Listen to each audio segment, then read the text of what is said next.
Pregnant Lust 4-pack, books 9 through 12, Pregnancy Erotica, Pregnant Sex, Public Sex, Audiobook Collection, written by Millie King, narrated by Sierra Kline. Don't put that on, mister. Just take me. Pregnant Lust 9, Unprotected Pregnancy Erotica. Damn, my tits look weird. I've been staring at them now for about 20 minutes, and I can't decide whether I prefer them bigger but with veins, or smaller without the veins. Since becoming pregnant, my body had gone through a lot of changes, along with my hormones. I'm horny almost all the time. In fact, these past 20 minutes are about the longest I've gone without thinking about sex. Since the second trimester, I've been ravenous for cock wherever I could find it. My satisfaction lay mainly in porn online. But if an opportunity came along for some real-life, delicious, hard dick, then I wasn't about to deny it. I just didn't realize that it might wind up coming from an unlikely source. "Boo," came a sudden voice that startled me as I sat at the kitchen diner, staring down at my exposed, ripe tits. "Mr. Thomas," I squeaked. "I didn't hear you come in." I tried to move slowly, pulling my top and bra back up over my tits as he moved around me and stared down. "Oh," he said, noticing. "Oh, my." "You really startled me." I didn't know you—" "It's fine," I said. I found myself much less embarrassed by my body now that it was changing so suddenly. I couldn't control it, so it didn't make any sense to worry too much about it. He shifted his weight, looking uncomfortable. "Sorry, I just wanted to know how high you wanted the flower beds." Mr. Thomas had been drafted in earlier in the week to tidy up our garden.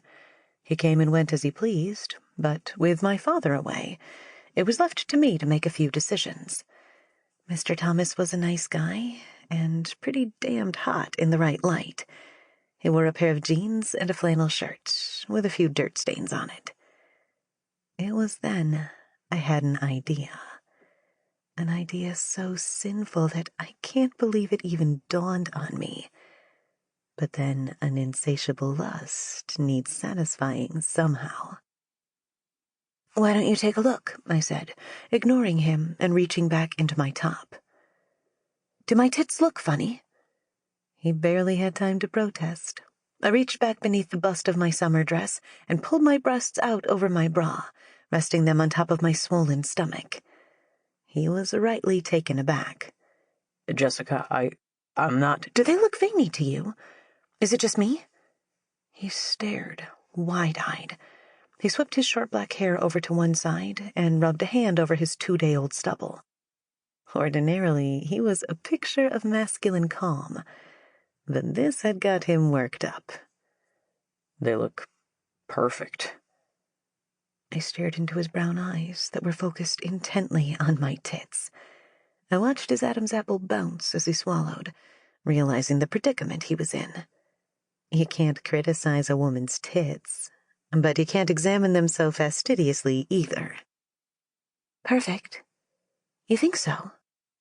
He sat down beside me in the chair, his gaze unwavering as he stared. "Perfect," he repeated, taking a deep breath, as though something was fighting inside him. "Much bigger than they were," I continued, looking down at them and giving them a shake. "You know, just yesterday they started leaking milk." He let out a whimper and then tried to cover it. "That's perfectly normal," he said. "Same thing happened to my wife." He had a wife. "Oh, good," I smiled, before affecting a concerned face and leaning in closer to him. "But what about—" I looked behind me. "How horny I am." He broke his gaze from my tits and looked in my eyes. "Horny?" "Horny," I repeated.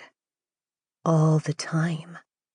All I think about is getting a big, hard cock stuffed in my pussy. It's all I want, Mr. Thomas." Sample complete. Ready to continue?